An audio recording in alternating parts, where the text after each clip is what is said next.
Now, what do you want me to say? Well, we're just going to... Will you ask me questions? I'll answer them. This is just going to be a conversation. I just want to make sure that... Would you like to move him over here out of that van? Yeah, I'm getting a lot of background noise. Can we do that? Or maybe we can just... Turn that off. Oh, you turned that off. Okay, that's going to Let's see help. what it's like. I can turn this down. Huh? Well, I don't want us to get hot. No, that's not bad. No, this is fine. No, we're doing just fine here. We're doing fine. What, Are you going to start with Virgil? yeah, is that okay? Of course. Okay, all right. And then go from him, he's Pacific. The next one you go to Germany. Yeah. Right here. Now that's Pacific. That's the first. And he was Pacific. So Right. let's go to Virgil first. His experience was going over at Virgil where you were stationed. Japanese bombing. If you don't mind, we could do mine a different day and maybe in my office or something. That'd be fine. Okay. That'd be fine. That'd be Let fine. them do their thing. Yeah. I just want... What do you want? I What more? want to have just a conversation. You Or want- tell me, I need just so that I'll know when I'm doing like that. You want to know from the time I enlisted to the time I come home, or what?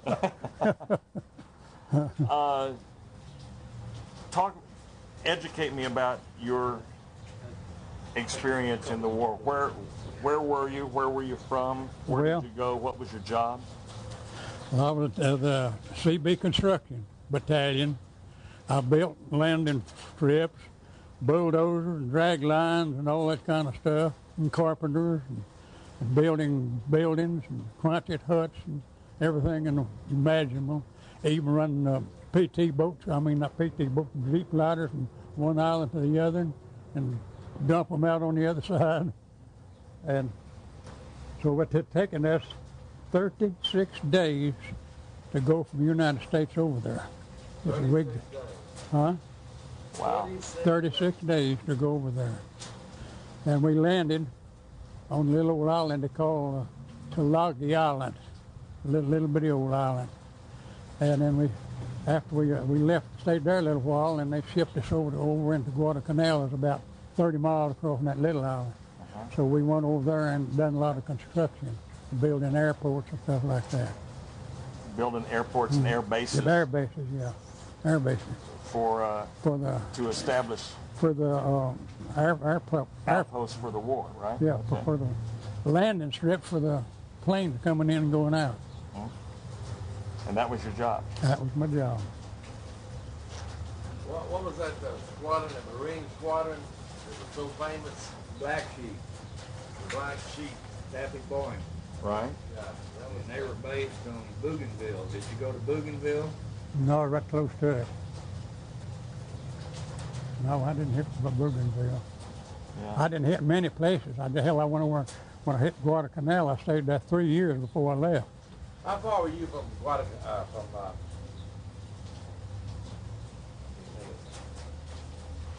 Lava? Now, I don't know how far them islands are apart. I had no idea. Right. Right. How old were you when you went over there? When I left the States, I was about 26. 26. Mm-hmm.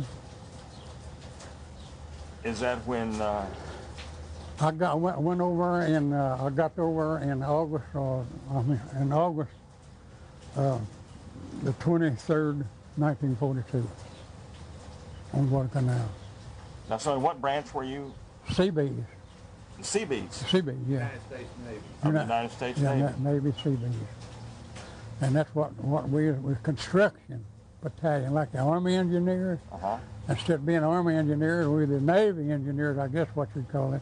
But now that's what we did. We made landings and go in there and build the airstrips and stuff like that. When They built them all for the Air Force. Yeah. I know about that. So give me How a. far were you from Rabaul? That was the main Japanese base. They bombed the hell out of y'all all the time. Yeah, I know they bumped the shit out of it. I mean, Your wife ain't gonna listen to this. Oh, she's never heard that stuff. Rabaul, that's the Japanese main base. They bombed, we bypassed Rabaul, but they bombed the hell out of it. yeah, they knocked me out of bed a lot of times. Me. That's really true. I was laying in the bed and them bomb hits the close to it and knocked me out of bed. Wow. And you were just there construction. That's thing. right, construction, yeah. Yeah. That's just what I was doing. So you were 26. What year would that have been? When I was 26, Yeah. I went there in 1942. In 1942. I went in February 1942, and I went overseas at Guadalcanal in August 42. They didn't leave me no time over here. They needed us awful bad, I guess. So the war at that time was pretty well established. It was pretty much going. Pretty well, into yeah, Pacific, it was going pretty good, yeah, it was. All right, good man. All right, go to Louisiana. Had you now before? Had you been in the Navy here stateside, or, No, or did no. you just enlist? I just enlisted in the Seabees, and I went boot camp in Virginia and stayed there about 3 weeks, and I went to Rhode Island, stayed there 3 weeks, went to California, Camp Park, stayed there 3 weeks, and went overseas. Why did you enlist? Why did I live? Same thing everybody else wanted to do, help the country. There was a lot of there was strong patriotism back then. Absolutely, absolutely. Had a lot of them enlisted then. Of course, it got where they're doing a lot of drafting too. Yeah. But they didn't draft no CBs. It's all volunteer. They didn't draft no CBs at all. It's all volunteer. Yeah. Let's see those pictures. Had you been in construction before you enlisted? So this Yes, I was. this was your livelihood. Was in construction when I lived in Houston. I helped build some of these air bases down there, and Army barracks and stuff like that before I left here. Right. What was the extent of your combat experience other than the bombs knocking you out of bed? Well, I wasn't in exactly kill anybody, but I damn near got killed. That's worse. Yeah. But I don't know. There's so many things happened. I can't even remember what all it was. Yeah. But I know there's one torpedo plane hit one of them little ships come in there, and they come in there where we was at, and we tried to get the dadgone thing off the ship, and the damn thing blowed up before we got it off. It just killed a bunch of us around. Not me, I mean a bunch of them. When they're trying to get that torpedo out, and it hit, went inside of there, and we tried to defuse it and get it out of there, and it finally blowed up. And I guess about 15, 20 people it killed. So you were in harm's way, as they say. Oh, I mean, yeah. It was a dangerous You bet. place You to bet. be because you were doing things to help the Allies. Yeah, I was And trying. the Japanese knew that, I guess. That's right. I was trying to help them get that thing out of. Thank goodness I didn't get hit with it. Right. Right. So how were you there for your entire hitch? Is that where Yep. you were? That's where I was at. And for how long was that? 3 years. 3 years. Mm-hmm. Now, were you married at the time that you went over there, or? Well, when I went over, I was married, but got divorced while I was over there. Oh, is that right? Yeah. Yeah. Yeah. I had my dad get me a divorce while I was over there. Yeah. Well, the wife I'd had running around too bad on me, thought she didn't run around. Uh-huh. So I told him to get rid of her.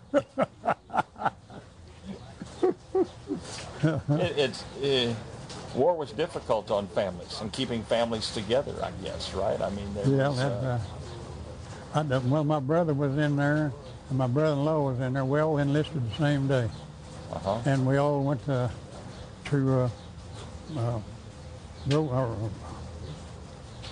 Virginia. Right.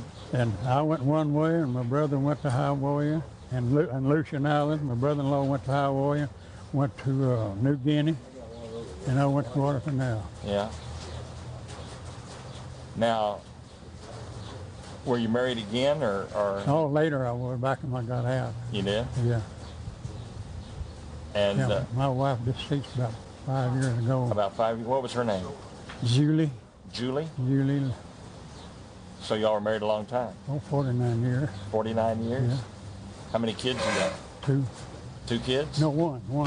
One? I had one daughter, One daughter? and she had 2 kids, Okay. a daughter and a son. So you got a couple of grandchildren? Yeah. One of them's in the Air Force, and the other is going to school here in town. She works the police department. Yeah. She wants to be a judge. Went to school with that. So how old are you, Virgil? Well, Saturday I was 84. You were 84 on Saturday. Yeah. That's just a little bitty. I Hey, thought you were 85. no, he's 85. Ah, I thought you was 90. This conversation's going downhill, isn't Yes, it? it is. What, how do you feel today about your whole experience back then, about how things have changed, how this country has changed, how the... Well, it's changed 100%. To me, it has. Well, back then, they're pretty tough, but when we first got out, tough, but we're getting progressive all the time up till now, you know. Everything progressed on. Seems to me that it would be almost impossible to recapture the patriotism now that we had back then. There's too much... Yes, it got would. that right. It sure would. You got that right. Yeah. Tom didn't know what. Never. Well, everybody then wanted to join up and get, you know, for the country. Now you have to force them into Yeah. Why is that? Do you think that so many of our kids today had parents that were more of the Vietnam era, when there was so much diversity and not that much patriotism? Do you think that that's why it is today? Because It's possible. It's possible, not the way they feel. Of course, I mean, if you go a full-scale war, well, I guess everybody would be glad to go in it. But what they call that a police action, nobody don't go in there. right. I think that's why old Bill Clinton run. He called it the police action. Yeah. Back then in World War II, did everybody seem to understand why they were doing what they were doing? They did around me. Understood They did around me. They understood what you were fighting for, who you were Absolutely. fighting against. Absolutely. The tyranny, the Hitler, everything. They understood why it truly was a world war. Yeah, we understood that.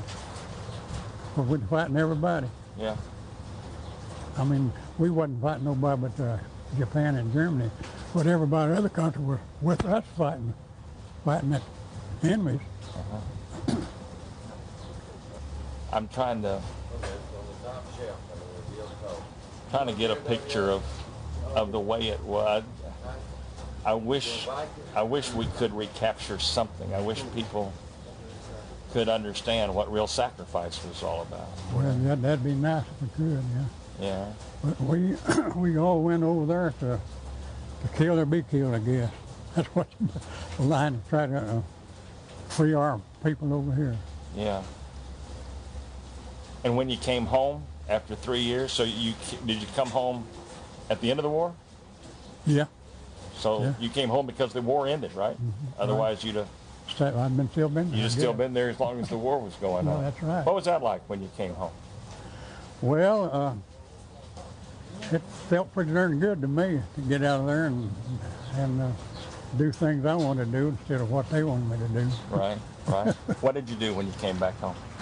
Well, I came back home, laid around about a couple of months, and then I started venturing out and going to work, and I started getting in building houses and selling them, little shotgun houses and stuff like that. And then I got in the tractor business and landscaping business and building houses and landscaping and setting grass and all that kind of stuff, Yeah. making their homes pretty. Right. But then you sold cars? Yeah, when I went come up here, I was getting the car business. Yeah, Now you lived in Houston, is that right? Yeah, yeah. That was your home? that was my home. And when did you come up to Bryan College Station? 1956. 56. July 1956. So you've been here over 40 years now. Yeah, about 44 years. Did you own a dealership here? Or did Yes, you, it was my own. It wasn't a dealership, a used car lot. a used car lot? Yeah. What was it called? Brian Truck and Auto Sales. I first came up here, I started a salvage yard. Uh-huh. Brian Truck and Auto Salvage. Yeah. And that lasted about 10 years. And the highway come out, took my property on House South 6 out here. They kicked me out, so I had bought some property on 25th Street, and I went there with my used car lot. Yeah. Spell your last name for me. Litchford. A-L. No, L-I. Litchford.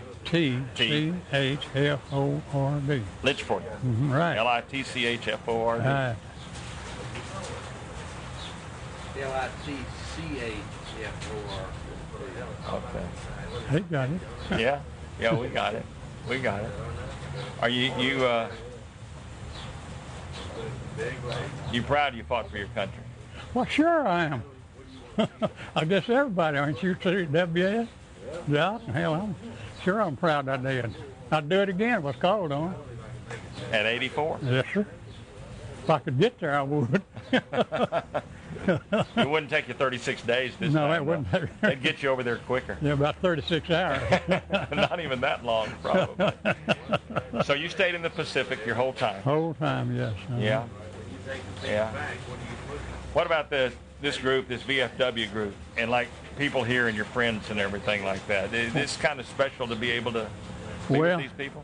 Well, yeah, because you mean to belong to VFW, you've got to be in time of war overseas.